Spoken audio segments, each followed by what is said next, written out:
ठीक है। ग्रह है, कितना ग्रह है? 8 ग्रह है। उसमें से आपका ग्रह कौन है?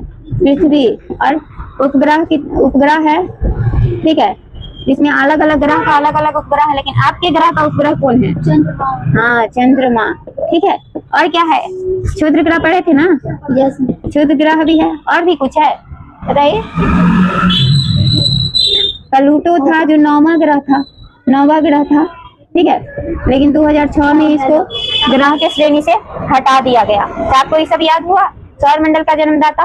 और इसमें ना हाइड्रोजन का जो है नाभिक मिलके मतलब नाभिकीय चलन करके क्या बनाता है? हीलियम। और ये हीलियम से क्या आता है? प्रकाश। और प्रकाश में क्या है? कैसा कण है? तो फोटोन कण है, ठीक है। फोटोन क्या है? एक प्रकार का ऊर्जा है। और यहाँ पृथ्वी पर जब प्रकाश पड़ता है, यही वाला फोटोन वाला, तो इसी से पेड़ पौधा क्या करता है? प्रकाश संश्लेषण करता है, उसमें पत्ती में क्लोरोफिल उपस्थित रहता है, और इसे ऊर्जा प्राप्त करेगा। और आपको पता होना चाहिए कि पृथ्वी पर जितना भी वस्तु है, वो सब इलेक्ट्रॉन, प्रोटॉन, न्यूट्रॉन से मिलकर बना हुआ है। और इलेक्ट्रॉन पर जब प्रकाश पड़ेगा ना, ये फोटोन वाला हिस्सा जब इलेक्ट्रॉन, प्रोटॉन, न्यूट्रॉन से मिलकर बना हुआ है, जब इलेक्ट्रॉन वाला हिस्सा पर प्रकाश पड़ता है ना, तो ये क्या हो जाता है? इसमें काइनेटिक एनर्जी आ जाता है और संवेग आ जाता है, और इस प्रकार से ये वस्तु क्या हो जाता है? ऊर्जावान हो जाता है। आप लोग ना जब परमाणु पढ़िएगा तो उसमें पढ़िएगा कि इलेक्ट्रॉन क्या कर रहा है? चक्कर लगा रहा है चारों तरफ, और नाभिक में उपस्थित है कौन?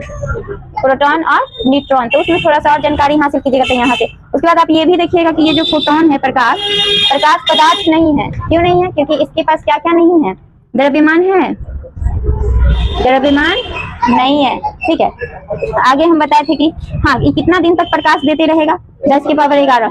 ये जिंदा कब तक रहेगा? 5 मिलियन वर्ष तक, मतलब इसका भी आयु क्या है? तय है। और हम लोग बेकार मतलब में सोचते रहते हैं कि कितना दिन जिए हम, लंबा आयु। आशीर्वाद में भी कहते हैं कि हमारा इतना जिया, चाहे बहुत दिन जिया। क्या करोगे? हर चीज क्या है? निश्चित समय के लिए आया है, और आप और हम भी क्या निश्चित समय के लिए आए हैं। चलिए देखिए यहाँ पे 5 मिलियन वर्ष तक क्या है इसका आयु है? किसका? सूर्य का, ठीक है। और इसके बारे में और कुछ बताए थे क्या? ठीक है, ये पृथ्वी से 110 गुना क्या है? व्यास में क्या है? बड़ा है। लेकिन 13 लाख गुना क्या है? बड़ा है आकार में। लेकिन अगर व्यास का बात करेंगे तो 110 गुना ज्यादा है। तो इसका व्यास कितना है पता?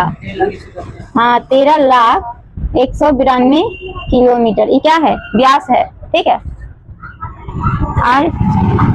और कुछ इसके सबसे नजदीक स्थित ग्रह है बुध, जो बहुत कम समय में चक्कर लगा लेता है। नजदीक होने के कारण, और छोटा भी है तो जल्दी चक्कर लगा लेता है, ठीक है। उसके बाद हम देखेंगे आपका ये बृहस्पति वाला ग्रह है।